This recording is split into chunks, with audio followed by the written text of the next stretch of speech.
മൂവാറ്റുപുഴയുടെ സ്വന്തം ട്രാവൽ ഏജൻസിയായ MA holidays കഴിഞ്ഞ 48 വർഷമായി യാത്രക്കാരുടെ സേവനങ്ങളുമായി നിങ്ങളോടൊപ്പം പ്രവർത്തിക്കുന്നു.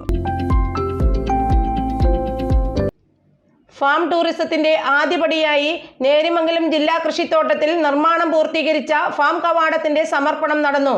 ഡീൻ കുര്യാക്കോസ് MP ഫാം കവാടത്തിന്റെ ഉദ്ഘാടനം നിർവഹിച്ചു.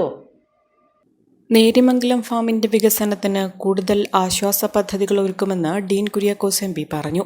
ഫാം ടൂറിസത്തിന്റെ ആദ്യപടിയായി നേരിമംഗലം ജില്ലാ കൃഷിത്തോട്ടത്തിൽ ജില്ലാ പഞ്ചായത്ത് നിർമ്മാണം പൂർത്തീകരിച്ച ഫാം കവാടം സമർപ്പണം ഉദ്ഘാടനം ചെയ്ത് സംസാരിക്കുകയായിരുന്നു അദ്ദേഹം. ചടങ്ങിൽ ജില്ലാ പഞ്ചായത്ത് പ്രസിഡന്റ് ഉല്ലാസ് തോമസ് അധ്യക്ഷത വഹിച്ചു. ടൂറിസം രംഗത്തെ വലിയ മുന്നേറ്റം ലക്ഷ്യമിട്ടാണ് ഫാമിന്റെ നവീകരണ പ്രവർത്തനങ്ങൾക്ക് രൂപം കൊടുത്തിട്ടുള്ളതെന്ന് അദ്ദേഹം പറഞ്ഞു.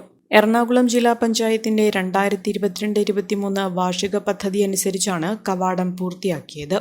നേരിമംഗലം ജില്ലാ കൃഷിത്തോട്ടം വികസനത്തിന്റെ പാത തുടരുകയാണ്.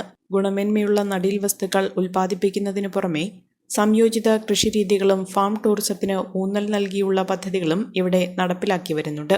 വികസനകാര്യ standing committee chairperson Ranikutty George, vice president Sanitha Raheem, block panchayat president PAM Basheer, Kavalangad ഗ്രാമപഞ്ചായത്ത് പ്രസിഡന്റ് സിബി മാത്യു, ജില്ലാ പഞ്ചായത്ത് അംഗങ്ങളായ KK Dani, Shiny George, Lissy Alex, Manoj Muthedan, Shandy Abraham, കൃഷി ഓഫീസർ സഞ്ജു സൂസൻ മാത്യു, ജില്ലാ പഞ്ചായത്ത് സെക്രട്ടറി PS ഷിനോ, വിവിധ കക്ഷി നേതാക്കളായ PT Benny, Saijan Chacko, farm council മെമ്പർമാരായ PM ശിവൻ, MV യാക്കോബ്, ജില്ലാ കൃഷിത്തോട്ടം സൂപ്രണ്ട് സൂസൻ ലീ തോമസ് തുടങ്ങിയവർ പങ്കെടുത്തു. കുറഞ്ഞ ചെലവിൽ അത്യാധുനിക ആരോഗ്യ പരിരക്ഷ MCS ഹോസ്പിറ്റൽ മൂവാറ്റുപുഴ.